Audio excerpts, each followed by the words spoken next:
নমস্কার বন্ধুরা, আশা করি তোমরা সবাই ভালো আছো, ভালো থাকো এবং সবাইকে ভালো রাখো। তো আমাদের ভারতবর্ষে মহাকুম্ভ মেলা শুরু হয়ে গেছে। এটা 144 বছর পরই এই কুম্ভ মেলা হয়, আর 12 বছর আর 6 বছর অর্ধ কুম্ভ মেলা হয়ে থাকে। তো এই কুম্ভ মেলা এক জীবনে আর একটা জীবনে পাওয়া যায় না, আরো দুটো তিনটে পুরুষ পরে গিয়ে তারপরে এই কুম্ভ মেলা পাওয়া যায়। তো আমাদের এই সনাতন ধর্মের সব থেকে মহৎ দিন, দেশ বিদেশ থেকে সব লোক আমাদের ভারতবর্ষে আসছে এই প্রয়াগে কুম্ভ মেলা স্নান করার জন্য, গঙ্গা যমুনা সরস্বতী তার সঙ্গমে।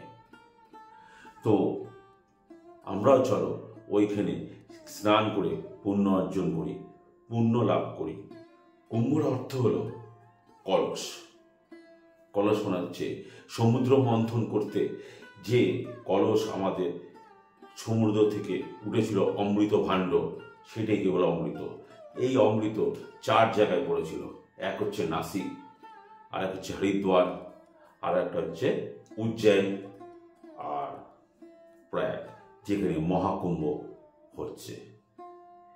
তো আমরা জীবনে অনেক পাপ করেছি, অনেক কিছু করেছি, কিন্তু এই পুণ্য স্নান করে আমাদের জীবনটাকে ধন্য লাভ করতে চাই। চলো আমরা এটা দর্শন করে আসি। কিন্তু অনেক মানুষ আছে যারা এই পুণ্য স্নান করতে যেতে পারছে না, হয়তো কারো সামর্থ্য নেই, বা তাদের বয়সের সঙ্গে সে পেরে উঠছে না, সে অসুস্থ, পারা যাচ্ছে না। কিন্তু একটা উপায় কিন্তু আছে।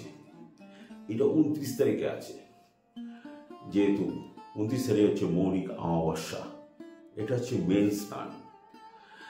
ওই দিন যদি সন্ধে 28 তারিখ সন্ধে 7টার সময় এই অমাবস্যা লাগছে, এবং 29 তারিখ পুরো দিন এই অমাবস্যাটা থাকবে। তা ওই দিন যদি গঙ্গা স্নান করা যায়, গঙ্গা আমাদের সব জায়গায় আছে, সেখানে যদি গঙ্গা স্নান করা যায় তাহলে সেই অমৃত লাভ করা যেতে পারে। কারণ সেখান থেকেই তো সব কিছু উৎপত্তি। সেই গঙ্গা যদিও না পাওয়া যায়, কোনো জলাশয়ে পাওয়া যায়, পুকুর বা ঝিল, জল তো, কেন মানুষের দেহে 85 ভাগই কিন্তু জল থেকেই আমাদের তৈরি, 85 ভাগ জল থাকে, তো সেখান থেকে তৈরি। তো জল যেখানেই অমৃত সেখানেই। তো ওখানে স্নান করে বাবা ভোলেনাথের ঈশ্বরের কামনা করলে ওখানে অমৃত স্নান পাওয়া যায়। সব মানুষই যদি প্রয়াগ পৌঁছাতে পারত তাহলে তো কথাই ছিল না। কিন্তু সবসময় সবকিছু সম্ভবপর নয়, কারণ মানুষের বয়সেরও ব্যাপার আছে।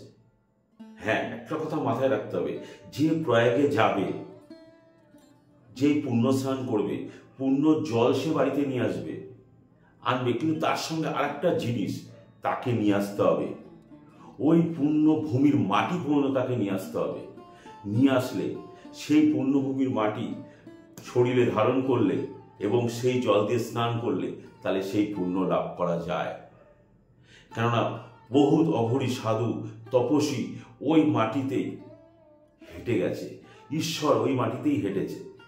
সেইখানে জল এবং মাটি যদি আনা যায় ঘরে, এবং সেটা যদি নিজের শরীরে ধারণ করা যায়, এবং তার মস্তকে সেই গঙ্গা যমুনা সরস্বতীর জল ধারণ করা যায়, তাহলে সেই পুণ্য লাভ করা যায়।